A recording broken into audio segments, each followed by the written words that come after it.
Welcome, ladies and gentlemen. Namaste, assalamu alaikum. This is the 102nd edition of our Zoom public meeting for 101 unbroken continuous weeks. We have been here every single Sunday. In the past 2 years and 2 weeks, we have featured over 317 presenters from all parts of the world speaking on 101 topics. We wish to sincerely thank all those who have contributed in whatever way to the success of this ongoing pan-Indo-Caribbean and pan-Indian diaspora project. Our chairperson today/tonight is Shalima Mohammed, and it's the first time we have someone doubling up because we couldn't find our chairperson or moderator, unavailable, all our options. So Shalima will perform the dual role. She is the co-director of this Zoom project. She's also a business teacher and researcher from Trinidad and Tobago. She obtained her master's degree in business psychology from Franklin University in the United States. Shalima, welcome, and please chair the meeting and also moderate. Thank you. Thank you very much, Dr. Mahabir. It's always my pleasure. Assalamu alaikum, everyone. Namaste. Thank you all for joining us from whichever time zone and country you're zooming in from. We want to start off today with a song to commemorate this month of May, which has been designated Indian History and Heritage Month. This Batohia immigrant song was written by Babu Raghubir Narain from Saran in Bihar, India in 1911. This song was written with indentured laborers or Gamitia in mind. It became so famous that it was considered the national song of Bihar, especially for Bhojpuri-speaking people. The singers of this remake are of several religious persuasions, including Christians, Muslims, and Hindus, who are united in their love for India. Robin, please go ahead, play the song.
Thank you, Robin. So that the beautiful lyrics and the melody crossed many boundaries where indentured laborers would have gone. They took the song to new lands, but remembered India and in their hearts. We're proud to see Terry Gajraj from Guyana as one of the singers. For those of you who were asking, that is the Batohia song.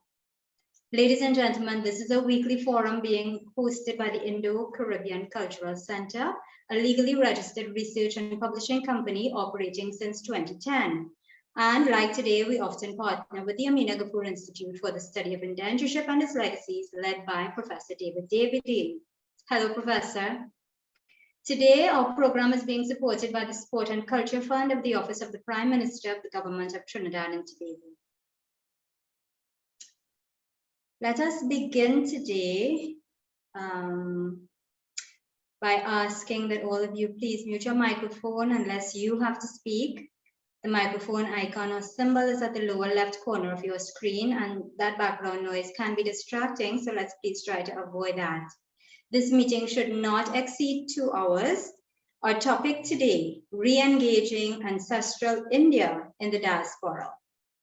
This is a joint Zoom program which seeks to highlight the recently concluded conference hosted by Manipal University in Jaipur, India, which was held in April last month. It was a successful attempt to bring the narratives of the media to mainstream scholarly debates and discussions of migration and diaspora from South Asia in general and India in particular. The MUJ conference also critically analyzed various literary forms of indentureship literature. The main theme of the conference was, how does the idea of ancestral home play a role in shaping and reshaping the imaginations, identities, and psychology of descendants of indentured laborers in the diaspora? And our first speaker is Dr. NEHA SINGH, who was the convener of the conference. She's a PhD graduate in diaspora studies. She's an assistant professor in the Department of Languages, Literatures, and Cultural Studies at Manipal University in Jaipur. Her presentation was pre-recorded, and we have a 12-minute video which Robin will share with us now. First, let me thank you all for coming here today. Good morning, good afternoon, good evening to all the speakers and participants. Thank you, Dr. Mahabir. It's an honor to have the opportunity to address such a distinguished audience. Thank you to the organizers and sponsors for providing an opportunity for presenting the key highlights of the conference on Girmitia migration that was held at Manipal University in the last week of April 2022. So let me begin my presentation with the key highlights that I'm going to discuss the key highlights of the conference. So the South Asian labor migration that started with the introduction of indentured labor system in 1838. More than 1.5 million men and women migrated to different colonies from the Indian subcontinent. The experiences of indentured labor migration from South Asia reflect the severe violence which was inflicted on Girmitia laborers. The Girmitia consciousness explains the process of the deceitful recruitment process, corporal punishment, hardship, etc. So the reason behind organizing this conference was, as when I was going through the documents, because my PhD thesis is on the indentured labor migration, the famous historian David Northrop tracks our attention to the fact that indentured labor migration can be classified as labor diaspora, where people from the different continents were pushed to immigrate to different British colonies by signing an agreement of 5 years. He explicitly forefronts the idea that almost all indentured laborers were acquired by either abduction or threat of force and were gravely deluded about their itineraries, responsibilities, and remuneration by nefarious recruiters, especially at the beginning of the trade. There were certain events that gave rise to the derogatory nicknames such as blackbirding in the South Pacific, the pig trade in China, and the coolie trade in India. So keeping in mind this exploitative labor history and its repercussion, the Department of Languages, Literatures and Cultural Studies of Manipal University, Jaipur, organized a 3-day international conference on the saga of Girmitia migration, re-engaging the homeland, culture, history and memory from 27th April to 29th April. The conference aimed to trace the history of Girmitia and their memories, their experiences in new cultural surroundings. In this conference, participants from different geographical locations, they participated in this conference, and they presented papers on varied sub-themes like Girmitia women, labor exploitation, colonial regime, and double oppression, freedom movement in Girmitia, sociology of migration, history and homeland, literature, culture and Girmitia, women and migration, folklore, oral tradition and Girmitia, Girmit ideology, identity, memories and home. So this proposed conference endeavors to conceptualize the idea of Girmitia, Girmitology, Girmitia literature, culture, history, and identity in both colonial and post-colonial context. It also covers various forms of the production of Girmitia culture and literature. It also assesses the routes of migration of the old diaspora and explain the nuances of cultural change among the generations. Although they have migrated centuries back, absorbed and assimilated and got citizenships in respective countries of destination, still their longings for roots, cultural identities, home, and the constant struggle to retain connections with their homeland depicted in their cultural practices, be it in any art form, music, songs, folklore, and literary manifestations. As we know that when we discuss the cultural art form, music, songs, Badri Narayan Tiwari, in collaboration with Maurit Hassan Khan, they completed one humongous project on Kahe Gaila Vides. Why did you go overseas? The aim of this project was to map the cultural trajectory of India, where laborers migrated from India to Suriname. So wherein both discuss this idea of Videsia community, we call Videsia as foreigner, who were leaving for unknown destinations, carried away both tangible and intangible cultural heritage as a part of their cultural memory. They were also traveling with the copies of Hanuman Chalisa, Ramayana, Quran, Kabir poems, etc. So the Girmitia community, they always strive to preserve the language and culture of their homeland. So the prime aim of preserving their cultural heritage is to strengthen the bonds between the Bhojpuri speaking community who are living in India and across the globe. So the conference intended to offer a perspective on why there is a need to recognize these unsung stories of struggle and cultural practices of the Girmitia community. The researchers who are interested in studying the Girmitia struggle, their oral tradition, practices, and interested in interpreting the history of Girmitia, they found this conference indispensable.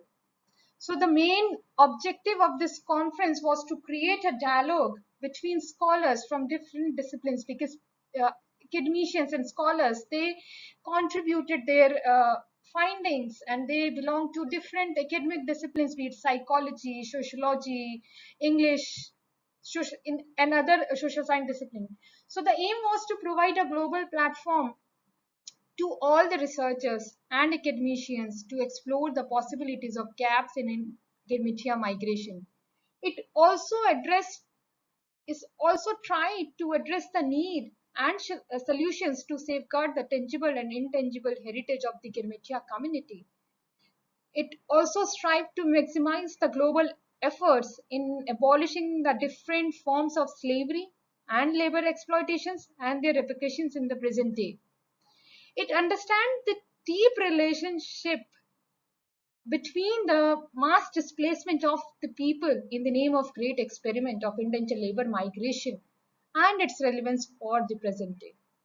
It also tries to study the relevance of socio-cultural, political and economic conditions in shaping labor migration and settlement in the past and present. So while going through the objectives of my conference that I just discussed few seconds ago, so while going through the historical documents, I found that we can't study migration without discussing women's role in migration. So in my conference, Dr. KAMALA NAIKER also, she talked about the women's role in migration.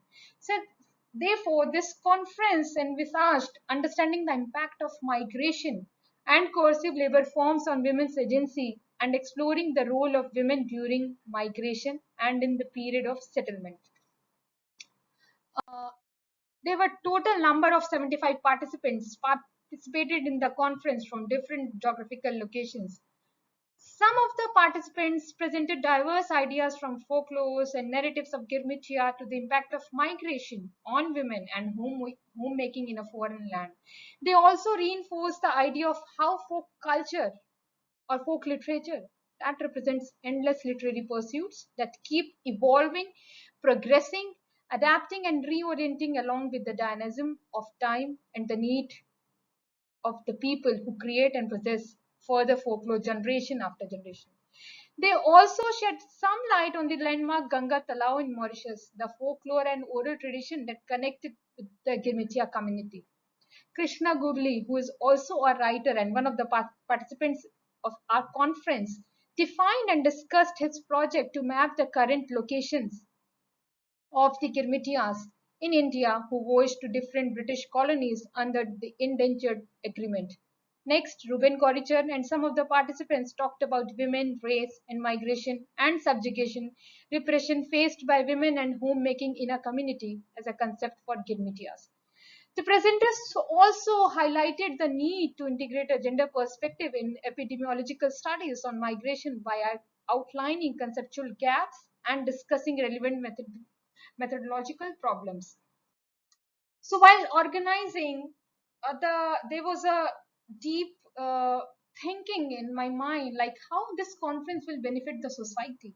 So this conference was highly multidisciplinary and discussed the various facets of Girmitia migration. History has always reflected memories, as Dr. Amit Mishra sir has always pointed out that we can reinterpret the history, or we can reinterpret the past. So they focused on the past. So these memories that differ from time to time and have various approaches. Historiography includes the narration of the past, Girmitia's religious and cultural practices that were heavily based on memories. So we need to study the role of memory, what role memory played in cultural production. So they encounter difficulty in maintaining identity in a new land.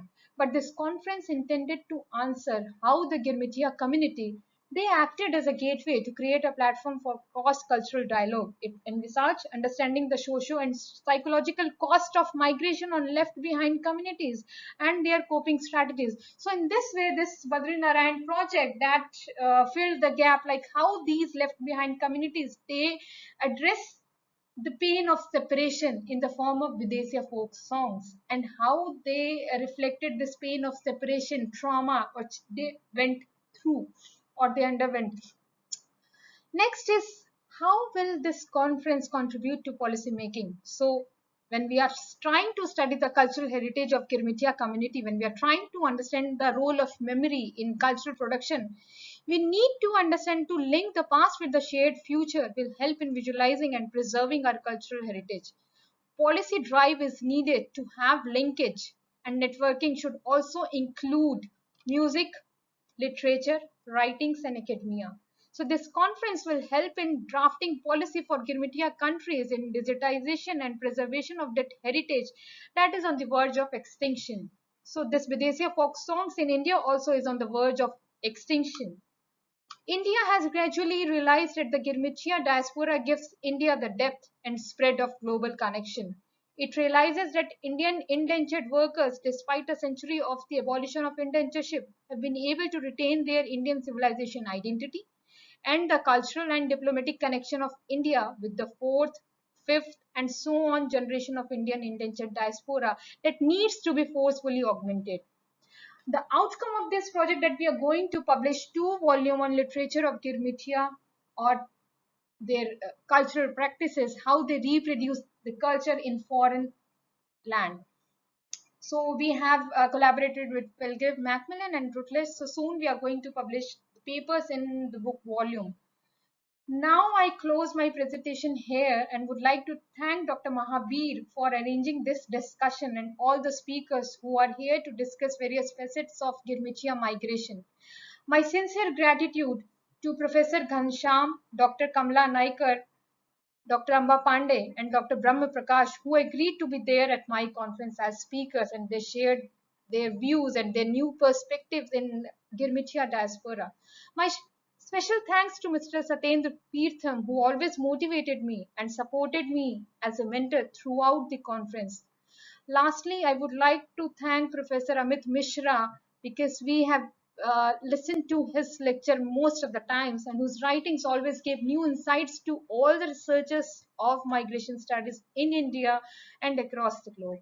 His lectures and discussions gave us new perspectives and ideas and helped us to build argument. I must say he is a great mentor. Thank you, sir. And thank you to all the participants who joined today's discussion, and thank you for patiently listening to me. Thank you so much. Now I close my presentation.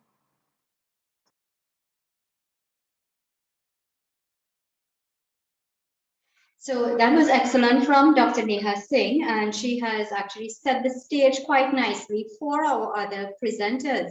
So we look forward to the two publications to come out, and let's hear now from our second speaker, Professor Ghanshyam. He is a professor in the Department of History at Banaras Hindu University, a former Fulbright Fellow at New York University, studying Indo-Caribbean and Indian immigrants.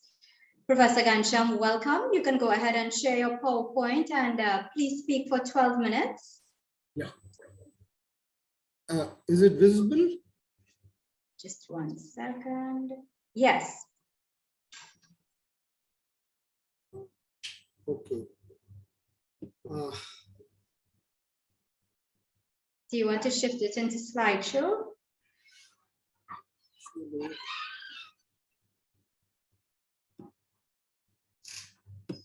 Yeah. Thank you very much for giving me this opportunity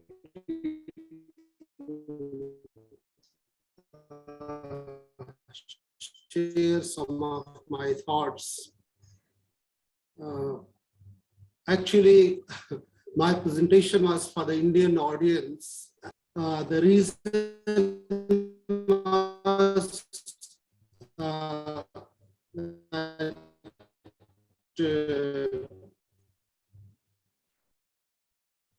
Okay, we seem to be having some connectivity in the recent past, if you see.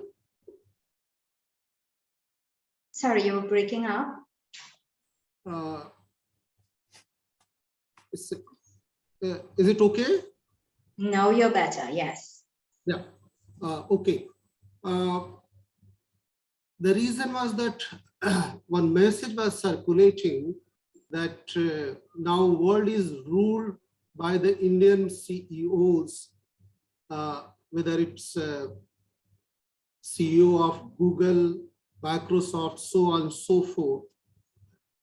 In fact, the story of Girmitias was somehow missing. And that was the reason I decided to make this presentation in Jaipur conference. And as you see, the topic of my presentation says ancestral roots, that is India, homeland, that is somewhere in the Caribbean, it could be Guyana, Trinidad, Suriname, and land of opportunity, that is United States of America. The Indo-Caribbean diaspora in the United States. I start my presentation with some of the pictures. If you see, this picture was published in a local journal in New York City, the West Indian, that is 23rd March 2017. It was in opposition to Trump's immigration policy, and it says defend DACA. The DACA was deferred action on childhood arrival. The proponent of defending DACA was Kamala Harris, and she was not the vice president those days. In fact, not many Indians knew about Kamala Harris. In fact, it's very recently that after becoming the vice president of United States of America, almost everybody here in India knows about her. Exactly the same time, there was another protest also, where some of the children's showing a placard that shows America is the only home they know. Protect DACA. I'm showing this because 3 months after this protest, there was another protest that was reported on 3rd February 2018 in Washington, DC, which says Trump bringing Ram Rajya. Basically, Indian diaspora that has migrated directly from India, they were having this some sort of gathering in favor of Trump's immigration policy. So this sort of dichotomy, this sort of varying interest of Indian diaspora that has directly migrated from India and Indo-Caribbean diaspora that has come from Caribbean countries, they have different interests. So this was the main motive to highlight during the conference. Now the question comes, why their interests differs? Very briefly, I would like to tell about the Indians who migrated directly from India. Most of the people know that Indians started migrating to America by end of 19th century, first to Canada and then to United States. But they were not given citizenship. In fact, a very famous case, Bhagat Singh Thind, who filed a case in the Supreme Court arguing that Indians are part of the Caucasian race and Caucasian race is part of the Aryan race, and henceforth Indians should be given the citizenship. Bhagat Singh Thind was given the citizenship, but later on another legislation was passed and his citizenship was withdrawn. That's why the Indians who are migrating directly from India after 1965, and they're becoming very assertive in the United States, and not only very assertive, in fact, they are considered as an ideal minority, and their family income is almost 1.5 times of white population. And that's why it is very important to know a bit about their life. In fact, after 1965, those who migrated from India, they are considered to be triply privileged because they followed the triple selection process. Firstly, they were the children of the people who are socially, economically privileged in India. Secondly, they were selected through a sort of entrance examination where very few people were given opportunity to have a degree from IITs, IIM, management, from the science institutes and some of the best universities. On top of that, the 1965 American Immigration Act favored them because those who were having technical knowledge, scientific knowledge, they were favored. And along with that, their families also could travel at later stage. That's why very, very briefly, if we see Indian immigration to United States, it can be understood in 3 parts. I know that I don't have much time to tell about them. In fact, it took almost 40 minutes time to explain all the details, which I'm trying to cover in 10 to 12 minutes time. Early movers were 1965 to 79, and they constituted mostly doctors, engineers, academicians, scientists, and entrepreneurs. That's what is understood as a triply privileged group. And after that, their families joined. And as we know that later on, their families were also allowed to work, and they were also granted citizenship. And the recent generation, that's IT generation, that has migrated after 1965. So this is the generation which is most visible in the United States. There is another important aspect which I would like to highlight about them, is that it is not that suddenly they became powerful. In fact, there was a general complaint by these people that in America there is a glass ceiling, and engineers, doctors, academicians, scientists, and entrepreneurs, they can only rise up to certain level. Beyond that, there is a glass ceiling. It is Rajat Gupta who broke that glass ceiling in 1991, and he became the first CEO of Indian origin. And that's why when it comes to understanding India's success in the United States, one can understand a small section of privileged class from India, which had access of higher education, was able to migrate to United States because of the favorable immigration policy. And later on, that's the most visible group in the United States as far Indian migration to United States is concerned.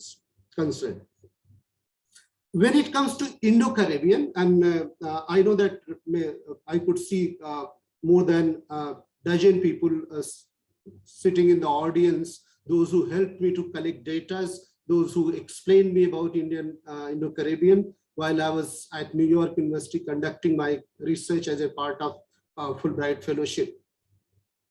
So Indo-Caribbeans in the United States are distinct and unique community because of two reasons.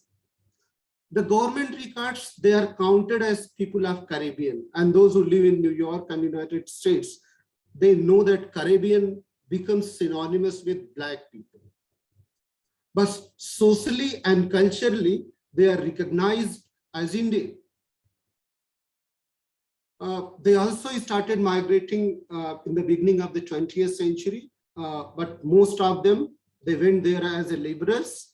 After 1965, those who migrated, very few people went in the field of white collar job, and mostly they were from the medical field. In fact, Dr. Chedi Jagan happens to be one of them.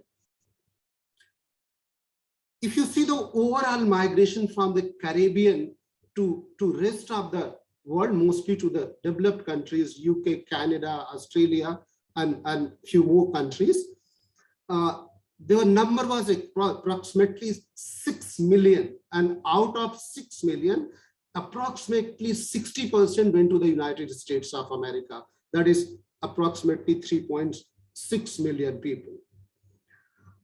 When it comes to Indo-Caribbean in the United States, as I just mentioned that there is no separate column for Indo-Caribbean community in the United when it comes to Indo-Caribbean community in the United States, Mahin Gosain was the first one who mentioned about their number. And he says their number is somewhere between 100,000 to 300,000. Very recently, Dr. Vishnu Bishram, he's arguing their number is something approximately from 500,000 to 500,000 to 700,000. Why they are different? They are different because of their history, because their ancestors had migrated from India to the Caribbean, and from Caribbean, they migrated to the United States. There were reasons in the Caribbean, Black power domination forced them to migrate. And as all of us we know, until 1990s, Indians were not participating in the government. The last thing which I would like to highlight, that if one wants to study and the position and the dominance of Indo-Caribbeans in the United States, one can go to the Richmond Hill area. You see the most of the house owners are the Indo-Caribbeans. when it comes to their cultural lives, it's very enriching. Phagwa parade takes place. They still use jhandis. They have a very strong community life. Their children are doing very well. The last thing which I would like to tell is that when it comes to Caribbean, you see there is some sort of animosity between Black and Indo-Caribbean. Whereas in the United States, most of the Indo-Caribbean children, they try to copy the way the Black children assert themselves, being the cultural lives of the Black is something having a cool life. In fact, there are a couple of studies about the children also. I wish I had some more time to elaborate on these things. From 1990 onwards, the Indo-Caribbeans are doing really very well in the United States. Thank you very much. I'm sorry for the bad connection. Thank you. Thank you so much, Professor. The connection is not your fault. We really appreciate all the insights that you shared. And you do want to elaborate, and we definitely want to hear more about this. So please stay for the Q&A session. The reason we are restricting it to about 12 minutes for those of you who are here and for those of you who are on YouTube right now is because we do want to facilitate that Q&A at the end of all the presentations. So thank you once again, sir. Our third speaker is Dr. KAMALA NAIKER. She's a senior lecturer and head of the Department of Language, Literature and Communication at the University of Fiji. She's a reviewer of writings and post-colonial literature. Her presentation was also pre-recorded, and Ragan will share that now for us. Good morning. I am Dr. KAMALA NAIKER from the University of Fiji. So greetings to all. Wanakam and Bula from Fiji. The conference that I had attended was the International Conference on the saga of Girmitia migration, re-engaging the homeland, culture, history, and memory, organized by Manipal University. So the topic I had chosen to speak on was Fiji's subaltern women's crime, women and migration, social and psychological repercussions of migration. So my paper was a discussion on how the historical labor migration has played an influential role in the social and psychological repercussions of indentured Indian women migrants. A country's present and future is heavily dependent on the type of past it had. This stands as the country's history, which has a lot to say about its past. Its burden remains and is passed on from generation to generation. With the help of post-colonial texts, this burden is kept alive. In Fiji, the history is heavily dominated by the indenture system and the labor migration of Indians. The Indians in Fiji had to live and work in extremely harsh conditions, yet by far the majority of these laborers made Fiji their home, even when they had an option of being repatriated to India at the end of their contracts. All these bittersweet experiences of the indentured laborers have been very carefully penned by proclaimed Fijian post-colonial writers. Till date, Indians in Fiji are living with the burden of their past and are constantly reminded about these twitching memories at various instances. So my paper deliberated on works by reflecting on Fijian writers like Bridgevillar, Subramani, Vijay Mishra, and Ken Gillian, to name a few, who have kept an account of the details of historical labor migration of the Indians, particularly of Indian women. So my paper therefore took a critical look into history, patriarchy, and the social and psychological costs of subaltern indentured women to make aware the many facets of women migrants.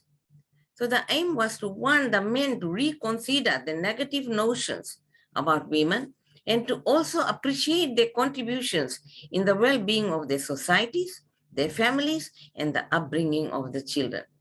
So in this presentation, I made references to 3 resilient and courageous women from Fiji's Gurmit indenture experience, Kunti, Sukrania, and Naraini, and listened to their laments.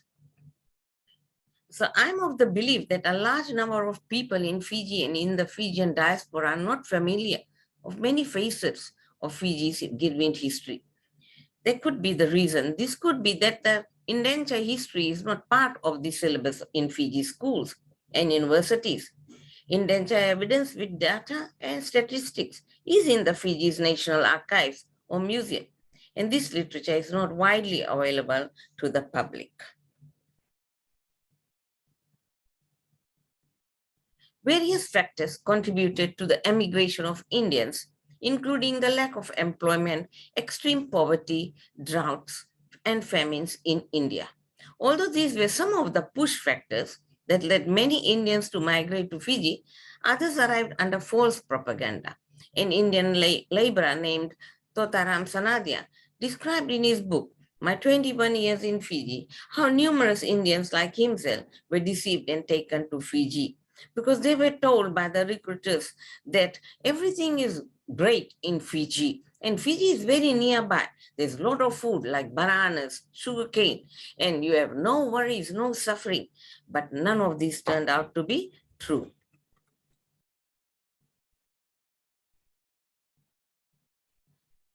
According to the immigration laws and regulations of India, for every 100 men, 40 adult women recruited. The patriarchal assumption held by the planters and employers was that women were inferior workers and childbearing of women workers was an additional cost. As a consequence of the widespread acceptance that indenture was thus fundamentally unfriendly to maternity, fewer women were employed as laborers. Repercussions of the lopsided ratio of women to men were experienced in Fiji. Because of the disproportionate ratio, the competition of Indian women led to the erosion of caste restrictions and generated serious tensions, which often erupted in violence against unfaithful women and sometimes the loss of lives.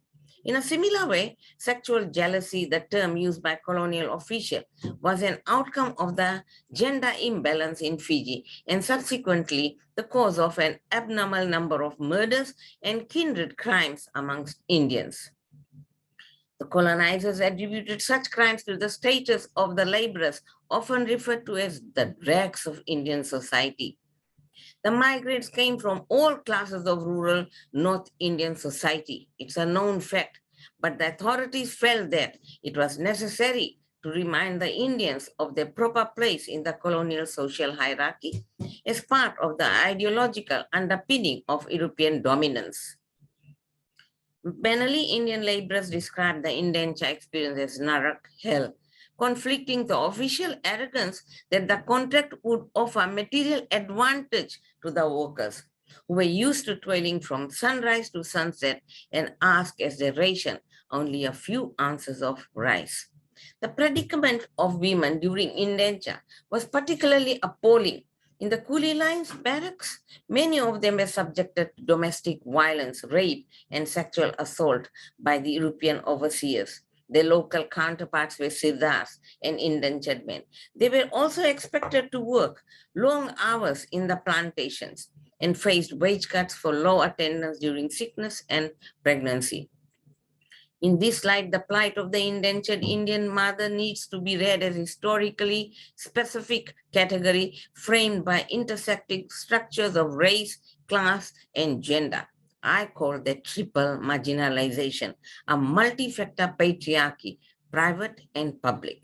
Private patriarchy is the exclusion of women from social life other than the household and the appropriation of their services by the patriarchs within the confines of the home. Whereas public patriarchy, women are no longer excluded from the public arena, but subordinated within it. Women who do not fit within dominant cultural subject position are at risk of being pathologized as other mothers on the basis of color, caste, ethnicity, race, sexual preference, education, employment, and etc. In official papers, for example, the middle-class Indian woman is associated with qualities of chastity, honor, discipline, and devotion, while descriptions of indentured women span around immoralities like promiscuity and shame. Actually, it could be argued that the middle-class Indian woman was the extreme important yardstick for judging the morality of indentured women in Fiji.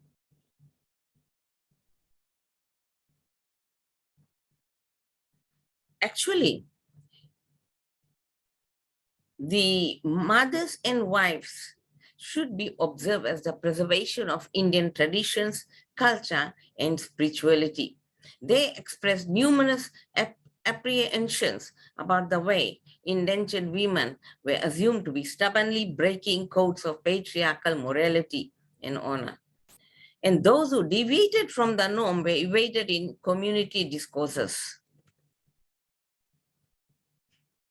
So indentured women were treated as prostitutes and referred to as loose, ruthless, and uncaring people.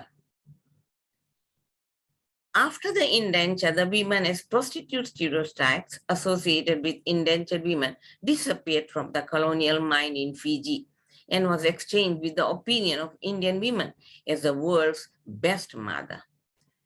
This maintained outlook overlapped with a change in context. As Shireen Latif expresses, during the indenture, women had access to an autonomous income. Meager though it was, they were not economically dependent on their fathers, brothers, or husband. But after the indenture, the inclination was to take away women from agricultural work and restrict them to the domestic sphere. So they, from Girmitwala, they become Kula, free people. And establishments like Arya Samaj, an association of prosperous and accomplished Fiji Indians and educators and missionaries from India, and so on, small women's groups such as Zanana Women's League, the Gujarati Women's Association, and the India Women's Association of Suva cultivated the spirit of reformism in the 1930s. Indentured women in a patriarchal society encountered all sorts of brutalization, fluctuating from hardship, disregard, mistreatment, ostracism, domination, suppression, abuse, disgrace, and even discrimination, all of which originate from characteristics of people's values and beliefs. Consequently, women raised their voices for such aspects of the culture that demoralized their welfare and liberation to be eliminated. They hence fight for equivalence and freedom in the male-controlled society. To realize this, historical literature turns out to be significant ways for them to create awareness that women all through educational achievements want the same chances as men. Therefore, established into device used to reflect the plain practicalities of human lives, predominantly by the female writers like Bharti Mukherjee, Chitra Banerjee, Anita Desai, to name a few, and many others concerning the socio-political, economics, and divine realism of women folk, have noted down the struggles of these women through migration. Since historical literature has come to be unquestionable foundation of incentive for nationwide consciousness, it has come to exist as a portion of human life and existence, giving light, giving sense, and giving explanation to man and his civilization as he contests and searches for an unexpected and appreciated future. In many cultures, for example, women are noticed but unvoiced, not heard. They survive underneath the silhouettes of men from their parental homes to their matrimonial homes. Consequently, they are perceived as second-class citizens. We now move on to our fourth speaker, and this is Dr. Satyendra PEERTHUM. He's a senior historian of Aapravasi Ghat World Heritage Site in Mauritius. He's a member of the International Scientific Community for the Indentured Labour Route Project, which is supported by UNESCO. Dr. PEERTHUM, it's so nice to have you with us once again. Welcome, and I hope 12 minutes will be sufficient for you. Go ahead, please. Yeah, so the purpose of my presentation at Manipal University was essentially history by the numbers, indentured labor by the numbers. Because one of the things that we tend to overlook are the numbers of immigrants, non-Indian immigrants and others, and how many countries they went through. The purpose of that exercise is to revise some of the recent historiography. And my idea is basically to call into question what Tinker did in the past, Compton, Kontapi, Richard Allen as well. Okay, thank you. So it is indentured contract by labor by the numbers, a reassessment of the global indentured labor migrations in Mauritius and other parts of the world. The dates that we are looking at is 1826 to 1946, because Mauritius and La Réunion, the neighboring island, were the ones that had already received thousands of immigrants starting in the late 1820s and into the 1830s. It was a private initiative, and by the 1840s, it would become a government-controlled initiative under the Britishers. 1946, some of the Pacific colonies are the last ones who abolished indentured labor in the world. Next screen, please. So very quickly, some of the numbers. We are all familiar with Northrop. More than 25 years ago, almost 30 years ago, he estimated around 2 million in 24 countries around the world, mostly Indian, some Chinese. However, when we did a reassessment, of course, we know of Kontapi and the others, they used a figure of 1.3 million. However, even Northrop eventually revised his figure to 3 million. And more recently, Richard Allen also revised his figure from 2.2 to 3.97 million. And his argument is that we have to include the indenture and the contract workers, including Maestri, including credit ticket system, and the Kangani system as well under this modern contractual labor system. It could include people who signed, or it was either an oral contract, verbal contract, long-term or short-term contracts. All this should be included. And over the past several years, working with the Indentured Labor Route Project and also at the Aapravasi Ghat Trust Fund, in conferences that we held that Kumar Mahabir attended, and Maurice Hassan Khan and so many others who are present today. Well, there has been a call for reassessment. Why? Because in 2006, when Aapravasi Ghat was inscribed, the World Heritage Committee of UNESCO asked us to look at the global assessment of indentured labor in order to place Mauritius and other colonies into that global perspective. And eventually we came up with a figure recently of 5.2 million Indian and non-Indians. You also had Europeans, you also had other Asians, such as the Japanese, the Chinese, the Vietnamese, Pacific Islanders, Africans, you had people from the Arab world as well. So the idea is also to show that indentured labor, contractual labor, touched on many societies. More than 68 countries were influenced by it. And it led to the rise of dozens upon dozens of societies, multicultural societies around the world, including Trinidad, Mauritius, Guyana, Fiji, South Africa, and the list goes on and on. And for the apart from the 5.2 million, there's another issue of the local population, the endogenous population, as I call them, endogenous or local born workforce. In my estimate, it is around 1 million from the 1840s right up to the early 1900s. And in terms of ranking the colonies which have the greatest populations, it would be, first one would be Sri Lanka, 750,000. We would have Burma, which would be around 500,000. And we would have Mauritius, 462,000. And the next one would be Assam, even within British India, around 430,000 thereabouts. Okay, next slide, please. So one of the key things that we have to remember is that after having gone through almost 700 books, articles over the last decade, so this is my assessment, taking a type of Northropian approach to this quantitative analysis, okay? And in the Indian Ocean world, out of the 5.2 million, around 3.2 million from 1826 to 1937, it influenced almost 24 countries, including Mauritius and La Réunion. And Mauritius and the Indian Ocean world received around 60%. So it is an important, significant catchment area when we look at the history of indentured labor and this global movements of laborers and indentured workers during what we call the age of, what Eric Hobsbawm called the age of migration during the long century, from the 1800s until the early 1900s. From the chart below, you can see the movement of population, and we'll have some areas where research still needs to be done. For example, Seychelles, where more than 6,000 indentured workers transiting through Mauritius went there. We also have Madagascar, which most of you may not have heard of. There were 2,000 who worked on the railways, just like in Kenya. There were also a migratory labor system also which existed in the Comoro Islands. Of course, we have heard of Kenya, but even in Kenya, which was different because many of them, of the 30,000, were Punjabis. They were not from the traditional recruitment areas. And also we have Rodrigans, people from one of the Mauritian dependencies who went to work in La Réunion. So these are the small stories of indentured labor that we still need to explore, because indentured labor is such a complex and dynamic history that we still have room for more additional research. Next slide, please.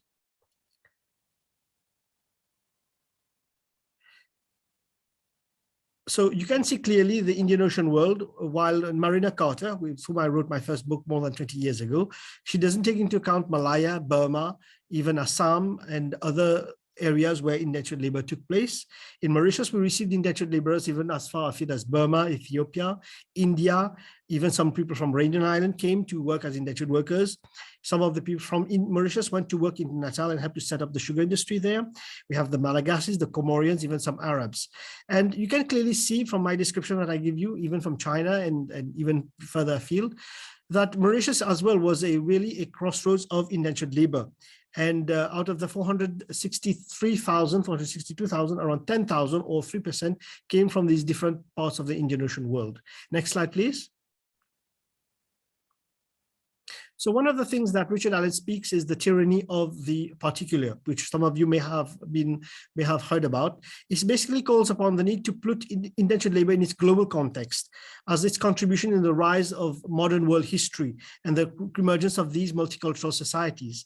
There's a need also to abandon what we call Indocentrism and Sinocentrism. Maurizio knows this very well because we had discussed it at the last major meeting of the Indentured Labor Route Project, where we also need to focus on other groups that contributed to this. Europeans, we have the Madeirans and some of the Portuguese going to Hawaii. We have Swedes and Norwegians going to Hawaii. So these are some of these episodes that we need to explore. And another thing that we also need to focus on is create the links between Kangani, Maestri, credit ticket system, and not to see them as being separate, but they were part of the movement of global movement of labor during the 19th century. Next slide, please. Thank you.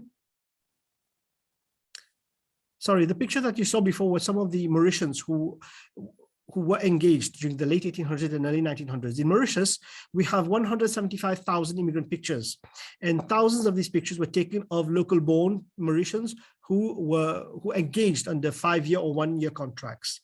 And when we look at the historiography of it, one of the things is to focus on the subaltern, the history from below, which we have been exploring.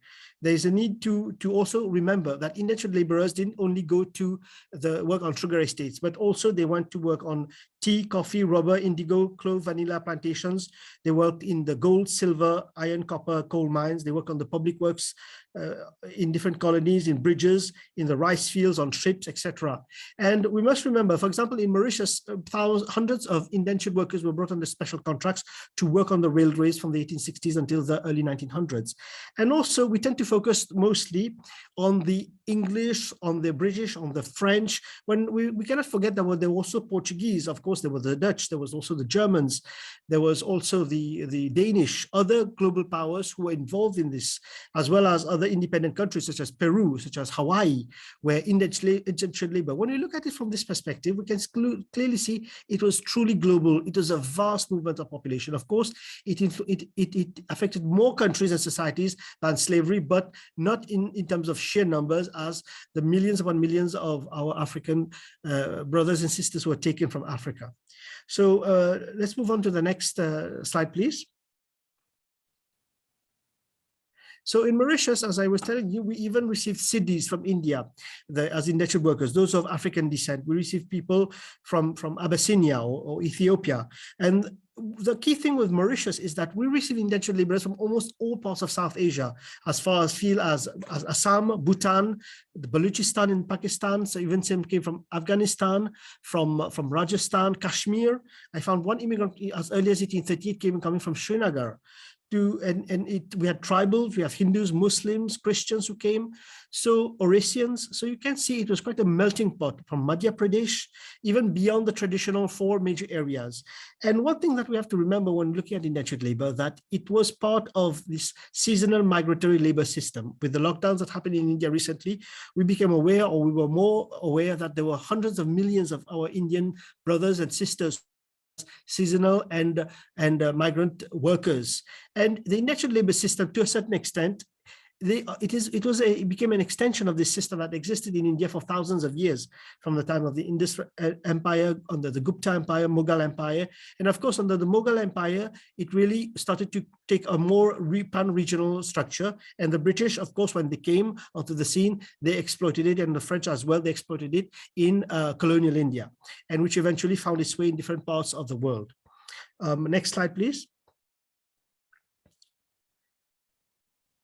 When we look at indentured labor also, we have to look at it also inter alia with slavery, unfree labor systems, the convict labor systems, the indentured, the European servitude that existed during the 1600s, and I'm almost finished, Shalima, don't worry, and also the movements of convicts during the 1800s and 1900s.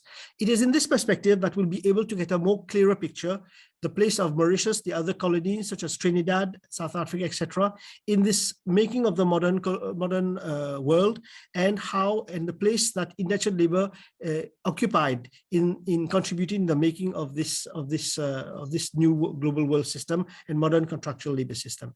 Thank you very much. Dr. PEERTHUM, thank you very much for that very, very revealing presentation. Statistics, fantastic.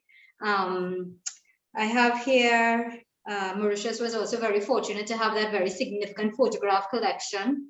I don't think we have that in the Caribbean in any of the territories. Professor Murat Hassan Khan and Dr. Samru here, they could confirm that, but fantastic. Thank you so much, sir. Can't wait for the Q&A. Let's move on to our 5th speaker now, Dr. Amber Pandey. She's a research officer at the School of International Studies of Jawaharlal Nehru University in New Delhi. Her research focuses on the Indian diaspora and international migration. Her presentation was pre-recorded, and so Robin will share that for you now. Namaskar, everyone. I am Amber Pandey, and I really feel happy to be part of this event and present my views before you. So today I'm going to speak on Gilmit diaspora as a soft power for India. The soft power guru, Joseph Nye, explained soft power as the ability to get what you want through attraction rather than coercion or payment. In this, all the national resources can be used. India's soft power strategy has found expression in different ways and have brought several laurels for India and plays an important role in its ambition to rise as a global power. India has many attractive attributes that have animated the world since time immemorial, much before India's emergence as a modern nation state. Its soft power in terms of culture, religion, art, language, statecraft, and law has influenced many parts of the world, be it the spiritualism, ancient philosophy, the value of love, peace, and brotherhood propagated by Buddha and Mahavir, or the Gandhian ideology of non-violence, India's freedom struggle, all have influenced the world positively towards India. In addition to these, Indian films and television programs, cuisine, music, democratic culture, free media, IT industry, the game of cricket, everything has, and of course, yoga has acted as a soft power for India. Indian diaspora is one of the most important soft power assets for India. and has been instrumental in India's rise as a global power. It is one of the biggest resources for India in the present times. The diaspora can be the soft power instrument for both home and the host country. And this has been true in the context of Indian diaspora also. But in this paper, I will mainly discuss the diaspora soft power for India, that is the home country. And that too about the Gurmukh diaspora. But let me put some light on the other diasporic groups also and how they have been important in context of India's soft power. So India has the largest diaspora population in the world, spread across the globe. It is a diverse group which constitutes from indentured migrants to the highly skilled professionals in the Western countries. All these communities have contributed immensely to the countries they have settled in and command influence and respect, while at the same time playing an important role in India's quest for power. So the most important aspect is that the Indian diaspora is a diverse construct, and so is the soft power contribution that varies from region to region and group to group. The other important aspect of this soft power contribution for India is that much of the diaspora influence, engagement and the diaspora contribution in the soft power status of India has happened spontaneously. The government of India in the years after independence was much reluctant to engage the diaspora with the diaspora and use it as India's as a soft power instrument. It was only by 1990s, as we know, that India began to realize the importance of diaspora engagement and then started engaging with the diaspora in different forms, and that has resulted into some very, very positive gains for India. The Indian diaspora is an extremely important source of support for Indian government in the execution of its policies through the influence and respect they command in the countries where they live. They are an important source to harness our comparative advantage in innovation, information technology, and knowledge economy. The Indian elite diaspora in the Western countries, especially in the US, has been at the forefront for their contribution to India in terms of economic, strategic, and other contributions. They gave a new aura to India and its people by being at the forefront of IT, commerce, and banking, and many other sectors that have proved the scientific and professional caliber of Indians. They greatly contributed to the Indo-US partnership law, proving crucial in the much debated Indo-US nuclear deal. As far as the Indian diaspora's soft power contribution in the West Asia is concerned, West Asia, why I'm talking, because there we do not see, there is a large group of unskilled and semi-skilled workers, the diaspora. But their contribution too is no less for India, apart from the remittances which we generally talk about. So they have actually played a major role in the development of the region and are important factor in India's growing relationship with the Gulf countries. They have showcased Indian culture, social values, education, language, most important language. As we know, Hindi is a much popular language throughout the West Asia. Actually, and apart from this, you know, there is a very influential, highly skilled diaspora also in the Gulf region. All the major hospitals, educational institutions, corporations, multimedia, television companies, all have branches. These Indian companies have branches in West Asian region, and they play a very, very important role in the economy, local economy. apart from Bollywood and other TV channels that are very popular there. Indian physicians play an instrumental role in healthcare service in the region. More than 25,000 Indian doctors and 75,000 nurses and a large number of other medical professionals are employed in the health sector in the Gulf. The faith in the Indian medical professionals also helped in the growth in medical tourism from the Gulf to India. Other than this, the whole, the Indian government's effort to evacuate the diaspora populations from the Gulf region in the times of crisis has added much to the Indian caliber, Indian professionalism to save people, not only for India, but for throughout the Asian region. Coming to the Gurmit diaspora now, the soft power role has been extremely significant and varied.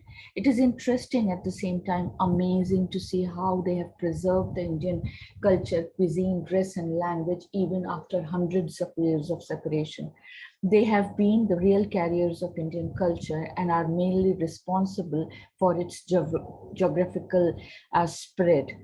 They created little Indias to preserve their identities, but at the same time were well integrated in the local societies. As a result, hybridized identities and cultures developed. And if we see, all this has added to the glory of the much diverse Indian culture. The members of the Gurmit diaspora have come to play a major role in the political and economic lives of the countries of their settlement, proving their potential under the most adverse circumstances. The far from colonies countries of the world, such as Guyana, Mauritius, Fiji, and Trinidad, Tobago, so many of them are now familiar with the Indian culture, but at the same time, they also led the local people and have become the heads of states and governments in many of the countries. So there are around, according to the sources that I have, there are around 29 heads of states or heads of government as in 2019 who are of Indian origin. Of these, around 24 are from the Gurmit diaspora. What is important to understand that they fully belonged to the countries of their adoption, and one should not confuse them as the Indians. And here I would like to quote some of the important leaders, and they showcase the Indian culture in their countries of settlement, but at the same time, they also showcased their countries of settlements in India. So, Basudev Pandey, the Prime Minister of Trinidad and Tobago from 1995 to 2001, said that, in my view, Trinidad never had an Indian Prime Minister. Only India has an Indian Prime Minister. And I don't think I was an Indian Prime Minister. I think I was the Prime Minister of Trinidad and Tobago, actually. Yet, Pandey provided a great sense of confidence to the Indian community and immense service to India by creating a better understanding between India and Trinidad and Tobago. Kamala Prasad Desai, to quote another leader, when she visited India, her ancestral home in Bihar, she said that whatever I'm today is because of the genetic makeup and DNA from this place of Bihar. I am the Indian Prime Minister of my country because of the blessings of this soil and this land of our ancestors. Okay, so that was the end of her recorded presentation. We're sorry to cut her in that manner, but due to time, and we really want to hear from the other two live speakers. So, Dr. Pandey, thank you very much for that. She was trying to join us, but I'm not too sure that she'll be here for the Q&A due to internet issues. we move right along now to, just one second, please. We move right along to Professor Amit Kumar Mishra. He's a professor of global studies at Ambedkar University in Delhi. He's a PhD graduate from the Center for Historical Studies at JNU on Indian labor in Mauritius. Dr. Mishra, I know it's very late, so I want to thank you very much for being here at this time. You've already shared your PowerPoint, so please go ahead, 12 minutes. Yeah, thank you very much, Salima. Thank you very much, host. Yes, it's few minutes to 2 a.m. in my country.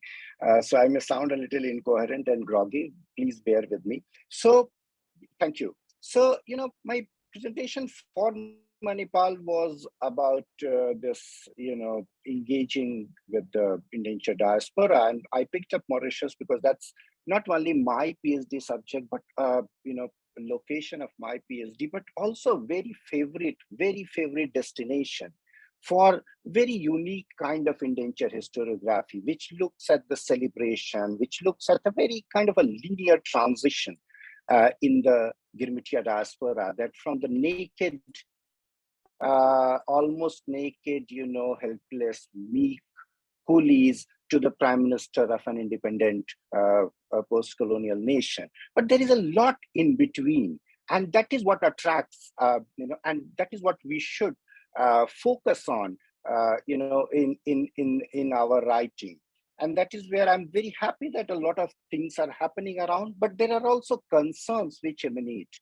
So, but before getting into that, let me kind of, put a broad kind of very generic, very generalized, but a broad clubbing of a few kind of, engagements with the historiography of the system. I look at it as two parts. One is about the system itself, and the second is about the consequences of the system about for the labor diaspora. So the first one is what we call the colonial descriptions, but that was also the colonial defense of the system, where they had to defend in a kind of post-emancipation to regime. Where they had to defend what was called the idea of the freedom of self, the exuberance, the celebration of the abolition of slavery, criticized and attacked from the very beginning to be very closer to the slavery. So where was the defense coming from? The defense was coming as a kind of, justification, a kind of, by putting it as a kind of escape hatch for the indentured laborers. They were uncivilized, barbaric people, trapped into all kinds of caste prejudices, social customs, degradations, and almost starving to death. And indentured was a kind of not only a powerful agent of civilization, but also, needed for them to survive. So they were taken to these plantation colonies all across the world. Dr. Mishra? That is how they survive. Hi, Dr. Mishra. Would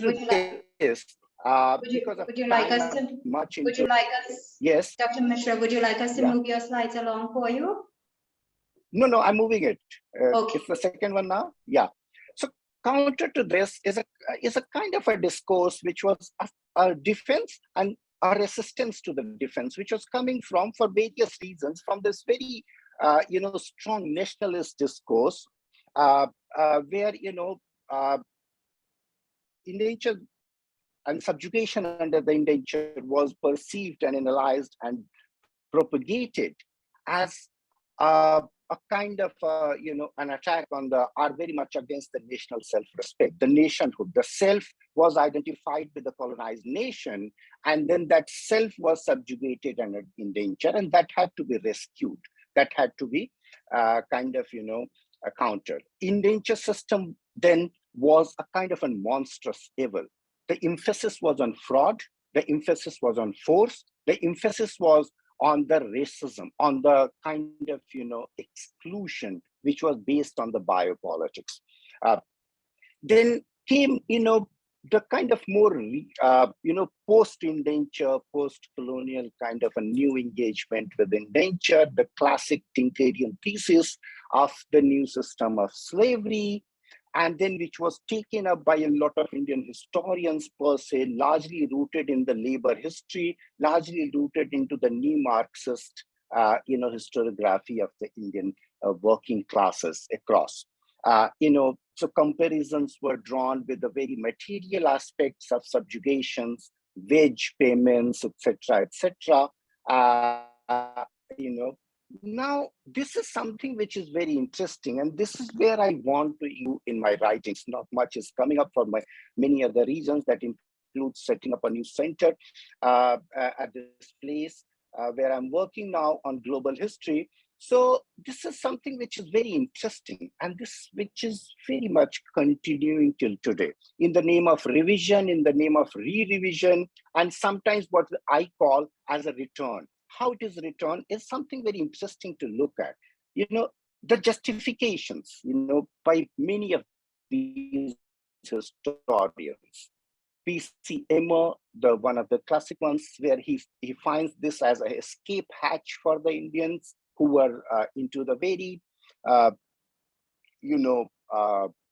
very much deprived and degraded in India. With very dear mentor, and unfortunately we lost him last year, Professor Brijlal. Many of us actually, started this field reading his writings. Who kind of tries to find a fine balance between the two, the exploitation, but also the agency. And many other that, how they could make it. What is very interesting and intriguing, more than interesting, but is very intriguing, it's something very recent coming up, where we have started talking about this new beneficiary of empire kind of an argument, where, we look, what we do is that we go through the micro histories of accomplishment. We can pick up a laborer, a descendant of the laborer. We look at one, we look at few success stories, and we try to come up with this unique generalization and kind of an historical extravaganza of success, of beneficiary. This is very interesting, of these micro narratives. These are very, very important. But these are also, taking us away and kind of, making us lose sight of the grand narrative. The very simple argument is, by these scholars, is that how long we will be trapped into the grand narrative. Let's go to the micro. Let's look at the individuals. That's fine. But, once we get into, and I'm not doing that at all, because my friend Satyendra kind of pointed out a bit, though there were a lot of, methodological concerns, which I keep talking to him about, that grand Indian migration, which we are looking at. So there is a kind of a global history, placing it into the larger kind of, history of the 19th century capitalism, and also the interconnected histories of capitalism, the larger political economic transformations, and also the agenda of the time. The agenda of time is very important, and that is what I'm trying to do into some of my writings, is to place the indentured labor into this historical continuity of labor regimes, not as an isolated, not as a very unique, but a kind of a continuity, and also the interconnected histories of the transnational. I should use the word trans-territorial, but because it was not the time of the nations, capitalist order, and then how these were actually very much, involved and influenced into the making, managing, and makeover of the indenture. It was not a kind of an isolated event. What was happening in Mauritius and what was happening in Guyana and what was happening in Fiji, but somewhere all this was very much linked to and also linked to the primacies and the priorities of the empire after. So the second part of it is about the about the historiography of the consequences. We look at these kind of images. Of one side is a poor, sick, thin-looking, to another is a pot-bellied. Pot-belly at one point of time was considered to be very healthy and prosperous. Now pot-belly is considered to be very unhealthy. If someone you find on the street with a pot-belly, you see that my person has a very unhealthy life. But that was supposed to be a very prosperous life. So we have these kind of beneficiaries of empire, kind of images, lexicons, but then, when we are looking at it, we need to look at the larger comparisons. When we are talking about the celebrations of the diaspora, of the endangered diaspora, we have an amazing, long poem by Professor David Devedine, the Coolie Odyssey, which where he reminds us about the days of lash and chain. He reminds us about, how the dead boat, the post-colonial, consequences, which I'm trying to place it within what is called the imperial durability, a concept which Anne Laura Stoller develops as a duress, the durability of the imperial, empire. The durability is not just creation of the multicultural nation, which my friends from Mauritius celebrate as the rainbow nation, but the durability is also what we see in Fiji and what we see in Malaysia, where the descendants are even being called son of the soil. Many of you are very privileged that you have got the citizenship of those countries. There is no restriction on you. I mean, at least a visible legal restriction on you. But if Professor Mishra. Professor Mishra, you're breaking up quite badly.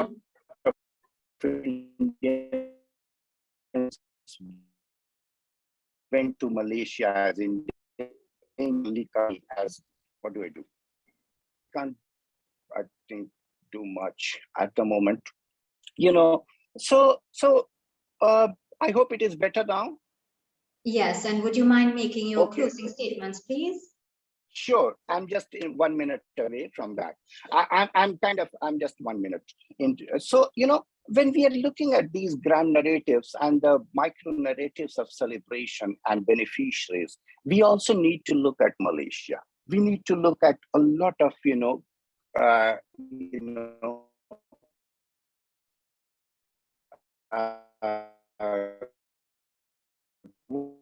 what we call the framework of the global historians in Malaysia are not entitled as son of the soil. So they cannot send their children to school. They cannot get a job. They cannot, acquire property. And then they are trapped into that. So while someone could become lawyer and doctor somewhere else, in Malaysia, they could not. So how do we look at these micro narratives of celebration in the endangered? So that's my kind of, my point, to look at endangered as a kind of a global regime, and I'm not including the Kangani and Mastries. There are very different structural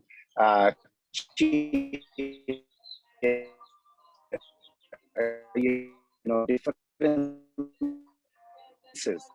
but just endanger. Bring it as jurist. What was the legacies of the indenture for the descendants of the laborers? So, where we are heading into with this revision, which I call as a return, because there is a very close proximity between the revisionist historiography and the colonial historiography. So I call it return, not as a revision. And where we are heading into is a gradual erasure in the name of cliche, in the name of a beaten track, etc., etc. But somewhere to return to some of the question concerns related, and these need new analytical tools, literature, memoirs, something very interesting. I'm just using this in my course, an amazing collection, a thin one, but very amazing collection, which I got, 2 years back. We mark your memory. This is the memoir of the descendants of indentured laborers. So you read it. You read how Satyendra Nandan finds Gandhi's engagement with Girmiti as an amazing engagement, very moving engagement. Thank you very much. Thank you so much, Sid. Thank you. You're still a little voice break. There were incoherence.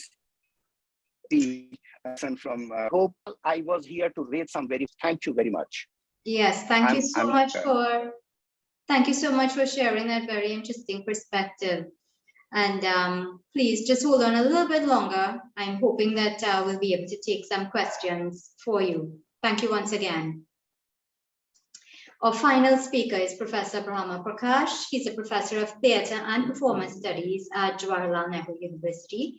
He's a PhD graduate from Royal Holloway at the University of London and author of the book entitled Cultural Labour.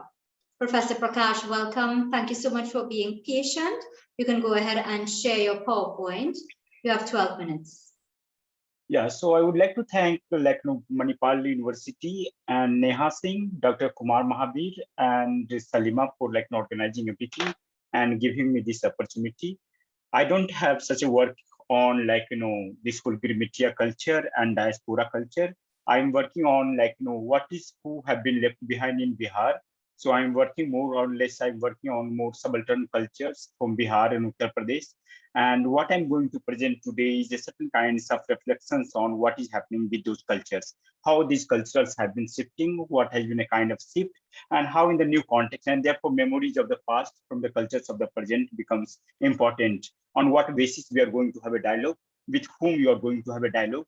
And I think that would be my kinds of reflections.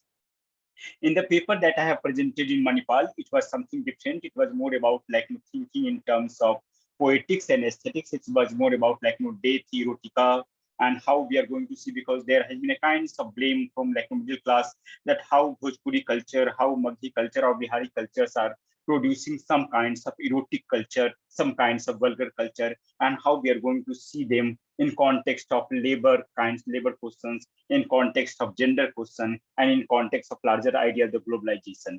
And that is what I have done. But here I'm just going to give a certain kinds of survey, certain kinds of thinking about that, what is happening with the local festival in Bihar, what is happening with the song culture, and how these traditions of Videshiyas are also changing. But at the same time, I also would like to reiterate that despite of these changes, migrant still remains a theme. And especially during the COVID crisis, it has become quite obvious that how the crisis that generation that have faced in Caribbean migration and other kinds of migration, we have faced a very similar kinds of crisis when in the last 2 years in 2020, when all the migrants from Delhi, Mumbai, and Kolkata, they were coming back to their home with the same sense of existential kinds of crisis, with the same kinds of singing, with the same kinds of music and things. So just to give a certain kinds of survey that I'm providing you, and I think this would be something very different that maybe you were expecting on with me.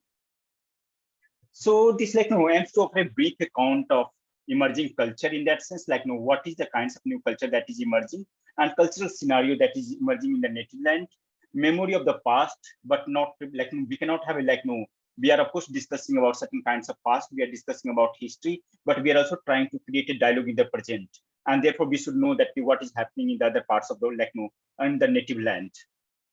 And this has been part of my recent research, in which I have done certain kinds of last field work in Maghi, Bhojpuri, and Maithili region of Bihar, and there has been significant changes that are happening in these regions. And what I am terming is a kind of orchestration of cultures. You are seeing new kinds of cultural phenomena that is becoming quite crucial, and it is almost changing the whole landscape of the region. Sorry, I'm not able to move. Okay, yeah. So I will just give 2 examples. One example from Sohrai. Sohrai was a festival in like Maghi region and Bhojpuri regions, in many parts of Maghi and Bhojpuri regions. And in that festival, people used to worship their animals. They used to worship their whole local home domestic objects and other things. But now with a certain kinds of shift, what is happening that Sohrai has completely been accommodated within Deepavali. And so what we are now celebrating, so this is a kinds of old Deepavali that you can see from Maghi region, and this is a kinds of new shift that you are seeing here. That this is a completely new shift in which Deepavali has taken over this whole local, more localized cultures of Sohrai. Same, we can go to the another kinds of very interesting harvest festival where local community used to worship two birds, Sama and Chakiba. They were two birds, and they used to migrate from Nepal side when there will be a lot of cold in Himalayan region. Then they will migrate to this plain region. Now suddenly you have new narrative that is emerging in many regions of Bihar, where they are saying that this is not about the festival of Sama Chakeba.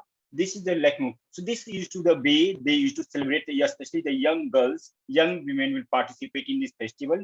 They will make this whole portrait of the birds. They will play with the birds. They will play with the animals, and that used to be the culture.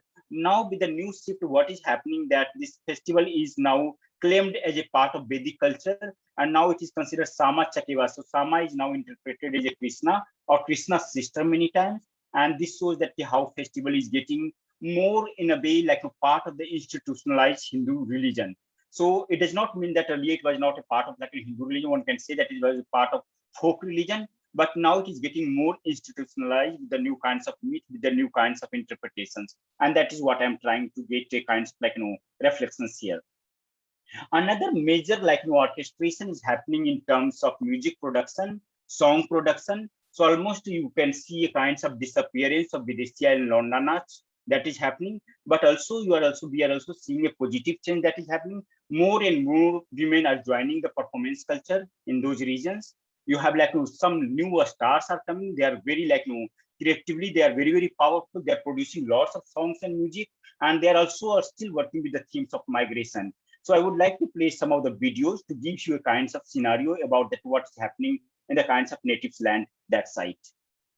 So this is a kind of old kinds of Videshya, old kinds of Nach culture that we can talk about. So just to give a glimpses of that.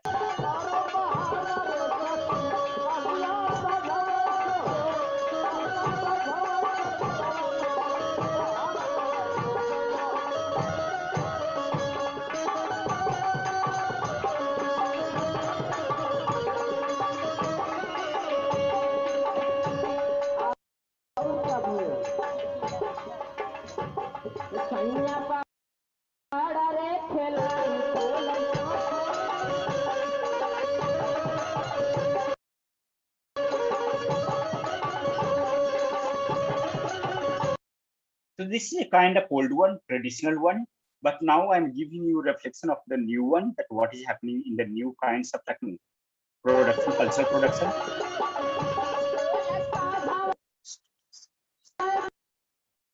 Okay, your PowerPoint is closed. Yeah, sorry, just 1 second, please. Yeah, so I'm Sure. just trying to come back to that. Yeah. Can you see that one? No. No, not yet. We don't have the Not yet. PowerPoint. Yeah, just 1 second, please. Yeah. Yeah, so this is a kind of new production that we are seeing where you have a lot of participation of women and culture, completely new kinds of productions in Bhojpuri region. And you have women are also seeing, and you also have a lot of mediation that is happening.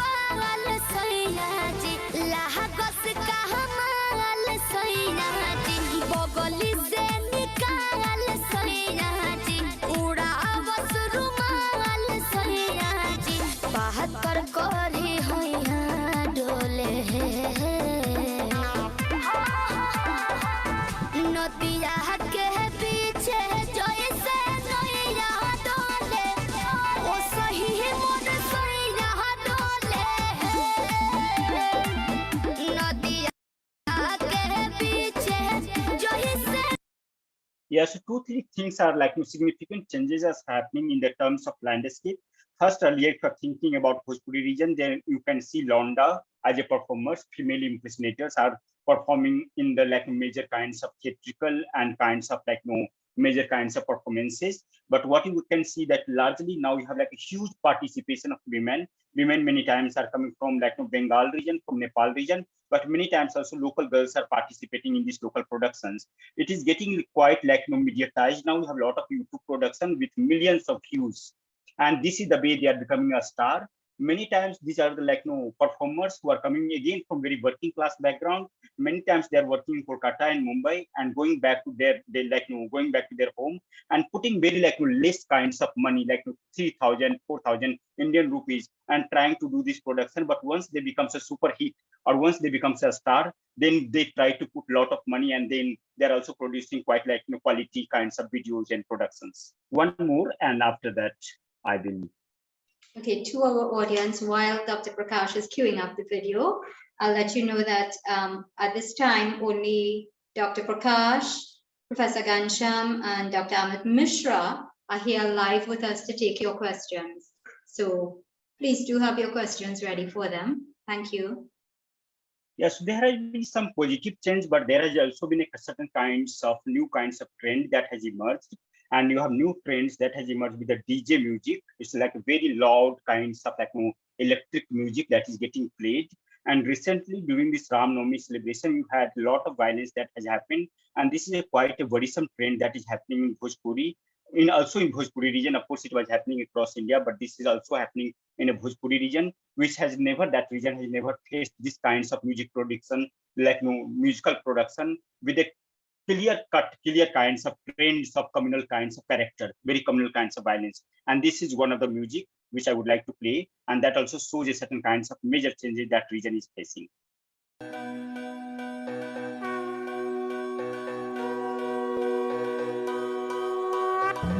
भगवा रंग है भारत का भगवा रंग भगवान का भगवा पहिर के नाचे भक्ता मंदिर बने अरमान का बोलो जय श्री राम।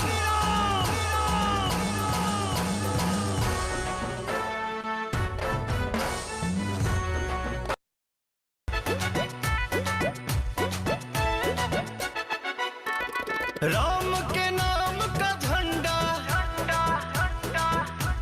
जय Shri Ram. It has been many times very aggressive kinds of song, and what I have termed in some places like disc jockey Hindutva. So it is like it is full disc jockey kinds of very violent kinds of songs are getting played out in many festivals, and that is showing a quite a worrisome trend. With like I have given many examples where you have like participation of like women, participation of new kinds of creative kinds of impulses, quite like media kinds of trends in a new kinds of media production, and they are doing like you have like whole young generation that are really creative. And they are really participating in these kinds of production, which like following the kinds of history and legacy. But you also have certain kinds of dangerous trend that is also emerging in that region. And these are the kinds of like some kinds of themes that I wanted to put out here for your like kinds of like what is happening in the native parts, to have like to think about the future, to think about certain kinds of policy that which way we can go ahead. And that was a kind of like presentation I had. But yeah, we can discuss around the question answer session. Thank you so much. And thank you so much. We really appreciate you having shared this very interesting and modern perspective on changes that's taking place there. So at this point in time, I'd like to say thanks to all of our presenters, those who were pre-recorded in addition to our live presenters who are here, and those who unfortunately could not make it to take the Q&A. I want to thank you so much for your time, your sacrifice, your effort, and of course, your expertise and availability. At this point in time, let's take some questions. Let's just keep it very brief, please, because we are at 5 already, 2 minutes to 5 actually, and this is when we should be closing up. So I just want to ask a question to Professor Ghanshyam, and this is one that Mr. Chabarwan would have placed in the chat. He's asking, how would you see the idea of home or homeland among the Indo-Caribbean and Indo-Caribbean American? Sorry, Could you repeat it, please? Sure, I'll repeat it. And I think what he's really asking is, can you differentiate between the way that Indo-Caribbean and Indo-Caribbean Americans view home or homeland? Okay. Yeah. Actually, I have a very interesting example to share. First time when I visited Indo-Caribbean Alliance, office of the Indo-Caribbean Alliance, and introduced myself as a researcher from India, a gentleman, Richard David, who's a community leader, politician, the very first thing he said, I'm not Indian. As far my research, my interaction is concerned, I have been to Trinidad twice also. Yes, India is an ancestral home, but when it comes to actual home, it is Caribbean. There is no doubt. Home is Caribbean. Ancestral home is India. Those who are living in New York City or in the United States, whenever they talk about home, necessarily it is Caribbean. And the barrel culture, which is started, several decades earlier, it is still continues. In fact, in Queens, anywhere one goes to the small shops, one could see the barrel. And they're sending all sort of stuff to their distant relatives, even if entire families is staying in New York City. So for me, there is no doubt when it comes to home, it is Caribbean. Great, thank you so much. Dr. Bhagwan, go ahead, please. This question is for Dr. Amit Mishra. बहुत बढ़िया बात है, अच्छा लगता है, नमस्कार. Namaste. I've got my question to you is, you made mention about religion returning. The audio was bad at that point. So could you please clarify your point about there was a misconception and people are returning? I didn't really quite get that. So if you could do that, I'd appreciate it. No, yeah, I'm terribly sorry about that. Yes, it was because of the break that you got a completely different thing. But yes, good that you raised it, because in my larger thing, I'm talking about the religion, because this cultural persistence is often being talked as a kind of celebration of the diaspora. It is being talked as the imperial benevolence, that empire was so generous that it allowed the indentured laborers to pursue their culture, to pursue their religion. But if we look at it in the larger context of imperialism, it was not so much the benevolence, but it was largely about the pragmatic reasons. They did not want any disturbance on the plantation. 1857, we had in India a major revolt in army. One of the major things which triggered the revolt was a cartridge in the gun which was introduced, which had the leather, which had the wax from the cow and the pig, and that triggered the rebellion. So empire was not benevolent in granting them to pursue their religion, but actually empire was playing very safe, not to meddling, because they did not want any disturbance on the plantation. They had already invested too much in bringing them into. But here I was talking about the return in terms of historiography, not so much about the return. There is another question by 1860 Heritage Center and GDT to me, which is very interesting question, which says that yes, Salima, can I take this question, or you want to? Yes, of course. You have someone else in the queue. Yeah. Yes. So that's a very favorite question. That's a very interesting question. This is a very classic and cliche comparison that when they went into indenture. Dr. Mishra, let me just read it out to the audience. So Mr. Naidu is asking, agency versus exploitation, which was higher in number? Have the villages from where the indentured left improved from where they were? Go ahead, please, sir. when we are doing history and when we are comparing in history, there is something which is called scale and which is very, very important. So when we are talking about the scale and we bring it to Indian villages, Indian villages have moved. Our first Prime Minister, President, Mr. Rajendra Prasad, came from one of those villages, in 1947. You got a descendant in Mauritius, you got a descendant of laborer to becoming Prime Minister in 1967. We got 20 years before that.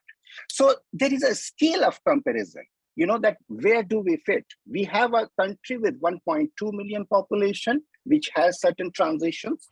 And I worked with Truth and Justice Commission in Mauritius, and I saw the poverty, I saw the exclusion, I saw, I worked in Fiji, I worked in Malaysia, and I have seen how deplorable condition of a lot of descendants of indentured laborers are still living in. In India, we talk about the condition of women. Again, I would like to bring in this methodological tool called scale. Many of our politicians, many of our bureaucrats, women have come from those villages. We have made that tremendous transition, but we are a large at quantum. It may not be not so true to say that India hasn't moved and India has stagnated.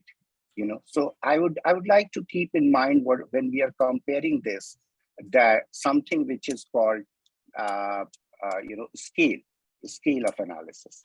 Thank you. Thank you very much, Dr. Mishra. David Clark, go ahead, please. David, you have to unmute. Ravin, can you help him, please? Okay. Yes, I was saying that thank you for the session on Indo-Caribbean, and because I bring a lot of influence around the world, and it was great to us. And I would like to say, my question, very particular question was, how is student indentureship in Ghana different from that in Trinidad indentureship? Well, that's for an entire panel presentation, David. I'm not too sure if any one of our speakers at this point in time would be able to answer that. It would be very lengthy. If Dr. Samaru or Hassan Khan, Dr. Hassan Khan. Dr. Hassan Khan, would you like to comment? Or Dr. Samaru, would you like to comment? I did not understand the question. What he asked was, how was indentureship in Guyana different from Trinidad? How was indentureship different in Guyana and Trinidad? Oh, I think in Guyana and Trinidad was almost the same. There were not very much differences, according to what I know from the literature, because there were the same regulations in both of the countries. Okay, thank you. Is Dr. Davidine here? Thank you very much for answering my question. Is Dr. Davidine, would you like to comment? Okay, my comment was that the show was great and it's useful, and so you can interact with different cultures like the Spanish and the Latin American thing, the Indian culture, because of the similarities in the language and thing in the words, yeah, between Hindi and Spanish. Okay, David, thank you very much. All right, if there are no further questions, I'm not hearing from Dr. Davidine. Is Dr. Samaru here? Still? Okay. So at this point in time, Daryl, yes, go ahead, Daryl. Okay, so I want to answer that question a little differently. Ask question. No, Daryl, do you have a question that you'd like to ask? I have a comment. Can you please make it very brief? Okay, I just want to say with regard to the question about the differences between Guyana and Trinidad, we could look at it from the point of view of the abolition of indentureship. Before indentureship, very, very much the same. And after indentureship, what has happened is it evolved differently in both countries. Okay, great. Thank you very much. Dennis, you had a question?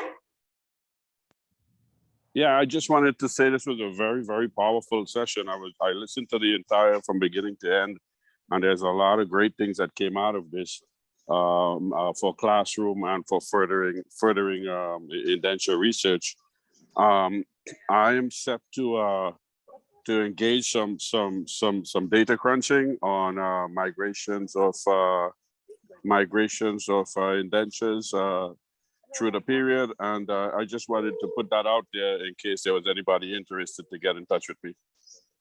Okay, great. Dennis, why don't you put your email address, your telephone number, all your contact information in the chat? And okay. sure Dr. Kumar has it, so in case anybody wants, they can reach out to the. Yeah, but Dennis, why not put it so those here will get it? Oh, okay, all right. We'll try. Thank you for sharing that with us. So at this point in time, I'm not seeing any other hands raised, and I want to thank our presenters so much for their excellent presentations. I also want to let you all know, and I'm going to share my screen now with you, that we can continue conversations like these. We really would like to invite you all to come to Trinidad and Tobago just to be able to continue conversations like these, because we have so little time that we can do so online. So we're inviting you all to join us in Trinidad and Tobago from August 4th to the 11th at what we are calling our Caribbean Line. We'll be taking you all through Trinidad and Tobago, where you can get sites, you can visit different historical locations. Of course, you can have our food, and essentially what we are doing is looking at the Indian presence in Trinidad and Tobago and how we have been affected and how we affect it as well. So today I just want to focus for a minute on accommodation, because at this point in time, while we've shared the idea for just 2 weeks, and we've made a link available through which people can register. We already have 30 people registered, and these are people from as far as Australia, we have people from Germany, we have the US, of course, we have India, we have Turkey, Lenroy Thomas, we have Belize, we have several other Caribbean islands that have already registered. So I want to throw this out to you all. Please come, let's have more of a conversation while we enjoy Trinidad and Tobago. And you can stay at the historical Morton House. That's one location. If you like being part of the extended family, you will want to choose Morton House.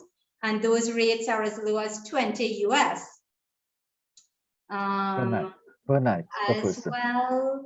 Oh no, this is the wrong version. But what I wanted to share as well is that in terms of accommodation, you have other options. We have a bed and breakfast at which you can stay for 50 US. So if you wanted a little more, I should say, formal place to stay with breakfast, where you don't have to cook, you'll stay at the 8-room accommodation. Then we also have the University Inn.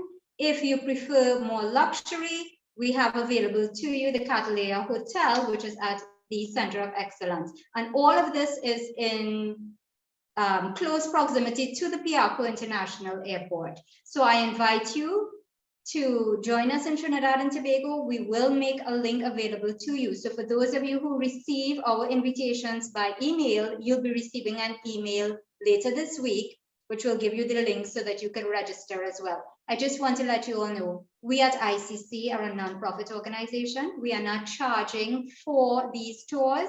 You can book your flights, you can pay for your accommodation yourself, and when you come here, you'll have to, of course, pay for your food and trips and everything. What we are trying to do is to build family cohesiveness. So it's as if you're going to line and to socialize at a conference, speak about things that have to do with the Indian diaspora, the issues that affect us, and how we affect it as well. So I want to thank all of you all for being here today. I'll close this presentation now, and I will revert Since we have no further questions from anyone in the audience, I want to thank you all for taking the time to participate. Thanks especially to our presenters again. You stayed with us so late into the evening.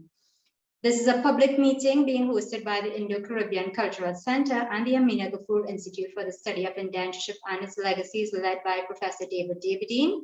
The program is also supported by the Sport and Culture Fund of the Office of the Prime Minister of the Government of Trinidad and Tobago. We hope to see you next Sunday when we will be talking about an extremely important topic: should Indians in the diaspora demand reparations for indentureship? At this time, I'd like to say I'm Shalima Mohammed from Trinidad and Tobago saying, may God bless you all. Dhanyavad. Assalamu alaikum.